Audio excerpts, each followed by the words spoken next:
또 포착입니다. 또 포착됐다고 하면 누군지 요새 한번 떠오르는 분들이 아마 계실 텐데 장갈 기자, 일단은 포착만 돼도 뉴스가 되는 한동훈 전 비대위원장 얘기인데 뭐 7, 8월로 예상되는 국민의힘 전당대회에 뭐 출마 여부 놓고 굉장히 관심이죠. 자, 이번에 어쨌든 도서관에서 포착이 됐다고요? 그렇습니다. 지난 11일, 그러니까 토요일이죠. 서울 서초구에 있는 양재도서관에서 이번에 한동훈 위원장이 포착이 됐습니다. 열람실에서 책을 읽고 있는 모습을 시민들이 포착을 하고 온라인에 글을 많이 올렸는데 한 전 위원장은 총선 유세 때 신었던 운동화 그리고 골전도 이어폰을 끼고 책을 봤다고 합니다. 이 책을 어떤 걸 봤는지 한번 살펴보니까요.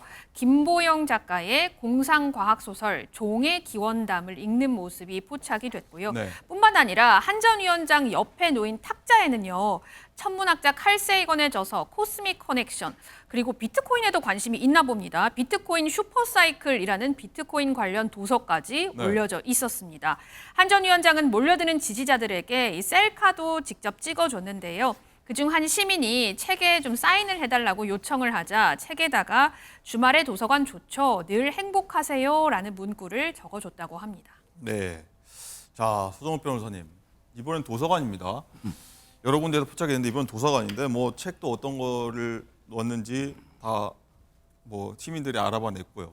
어쨌든 다 의미가 없는 것이 하나도 없을 것 같긴 합니다. 다 의도했을 수는 있다. 정치는 다 의도가 있는 행위라고 하니까요. 자, 이번 행위는 어떻게 보십니까? 지금 이제 그 한동훈 위원장이 그 날마다 조금씩 이제 그 출마 쪽으로 한 걸음 가는 것 같아요. 처음에는 이제 그 성찰하고 이번에 재충전한다고 네. 출마를 생각 안 했는데 요즘은 이제 이재명 대표도 이제 그 연임한다. 그러면서 이게 전당대회 흥행이 되려면 한동훈 위원장이 필요하다는 여론이 많아요. 따라서 이제 그 조금씩 출마 쪽으로 마음이 옮겨가고 있는 게 아닌가. 저는 이렇게 보이고 예. 단 이제 그 하나 전제가 있어야 돼. 뭐냐면 이제 그 윤 대통령을 먼저 만나야 돼요. 대통령이 언제든지 만나자 했잖아요. 네. 대통령을 만나서 제가 보기에 그냥 뭐 낙점까지는 안 하더라도 최소한 대통령이 우리는 엄중 중립이니까 한번 선의로 한번 경제해봐라. 당대표에 나와서 한번 열심히 뛰어봐라. 네. 이 정도까지는 해줘야만 저는 이제 출마했을 때 여러 가지로 흥행도 되고 당선 가능성이 높아진다. 그게 아니고 이제 그냥 대통령하고 사이가 계속 안 좋은 상태에서 출마를 하잖아요. 이러면 이게 오히려 대통령실과 당이 계속 갈등으로 빠질 수가 있거든요. 그래서 저는 먼저 제가 권하는 거는 대통령을 먼저 만나서 뭐 출마라든지 거기에 대해서 양해를 좀 받고 최소한에게 뭐 우리가 대통령실 밀어줄 수는 없죠. 최소한에게 그냥 선의로 경쟁해서 존중한다. 이 정도로 받고. 그런 절차라는 건 있을 수 있다. 예. 그러고 나서 이제 이번에 저는 출마하는 게 맞지 않나 이런 생각합니다. 지금 한 위원장이 빠져버리면 전당대회 가기에 김 빠진 게 되고요. 지금 당원들이나 그다음에 이 보수 국민들의 여론은 이제 압도적으로 아직 한 위원장이다. 이런 여론이 많아요. 따라서 저는 뭐 대통령과 화해하시고 그다음에 출마하시라 이렇게 정리합니다. 네. 어쨌든 윤 대통령을 먼저 만나야 한다는 의견 주셨는데 지난주에 윤 대통령도 한번 만날 수 있다. 언제든 만날 수 있다. 이렇게 얘기했죠. 한번 듣고 오겠습니다. 대통령께서는 총선 전 참모를 통해 한동훈 전 위원장에게 사퇴를 요구한 적이 있으신지, 한 위원장과는 과거에 비해 지금은 다소 소원해진 관계인지 그것도 궁금합니다.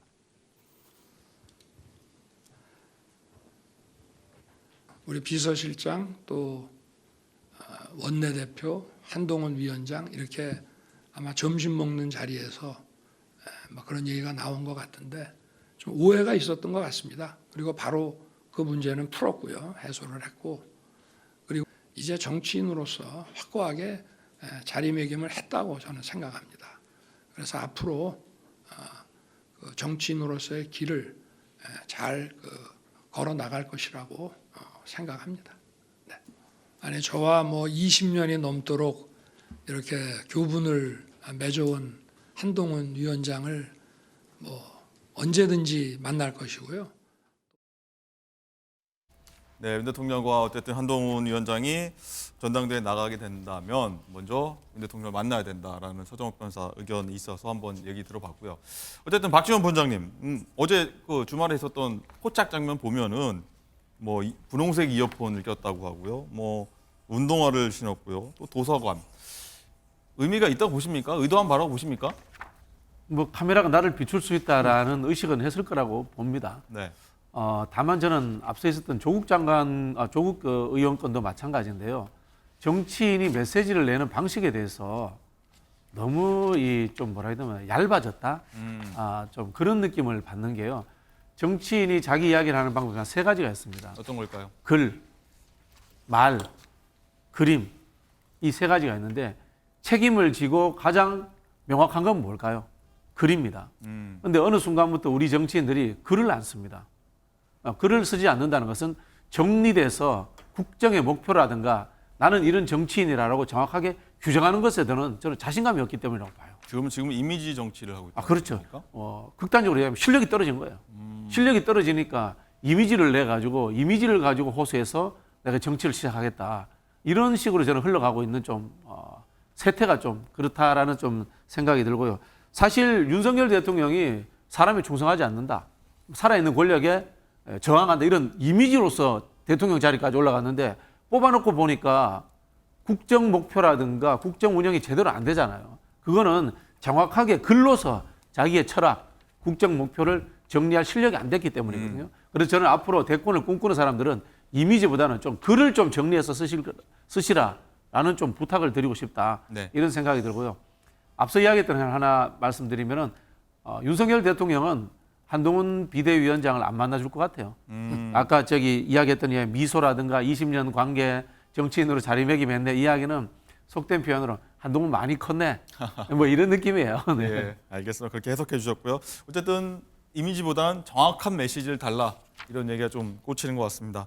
자, 그리고 국민의힘 전당대회 관련해서 한동훈 전 비대위원장 그리고 유승민 전 의원이 현재로서는 뭐 2파전 분위기 아니냐 이런 느낌이 드는데 임재 변호사님 일단은 관련해서 여론조사가 나왔죠? 네, 그렇습니다. 뉴시스가 에이스 리서치에 의뢰해서요. 국민의힘 대표 후보별 적합도를 조사한 결과 유승민 전 의원이 28%로 가장 높게 나타났고요. 한동훈 전 비대위원장이 26%를 기록해서 오차 범위 내에서 접전을 보이고 있는 것으로 알려졌습니다. 근데 좀 유의미하게 볼 부분이요. 전체 응답자 중에서 자신을 국민의힘 지지층이라고 밝히고 있는 부분에 대해서는 이 후보별 적합도를 분석한 결과가 한동훈 전 위원장의 당대표 적합도가 48%를 기록해서 압도적인 것으로 나왔거든요. 이 전당대회 출마 관련한 의견에 대해서도요. 한동훈 전 국민의힘 비상대책위원장이 출마해야 된다 이런 부분이 52%로 전체 결과의 52%가 반대한다고 밝힌 반면 국민의힘 지지층을만 놓고 보면은요. 출마 찬성이 56%로 어떻게 보면은 반대의 결과가 나타나고 있다고 볼 수 있을 것 같습니다. 네.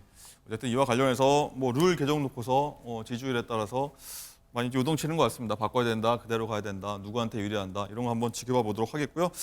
자, 다음 사건 사고도 한번 살펴보도록 하겠습니다. 오늘은 해외에서 일어난 사건인데요. 키워드부터 한번 쭉 만나보시죠.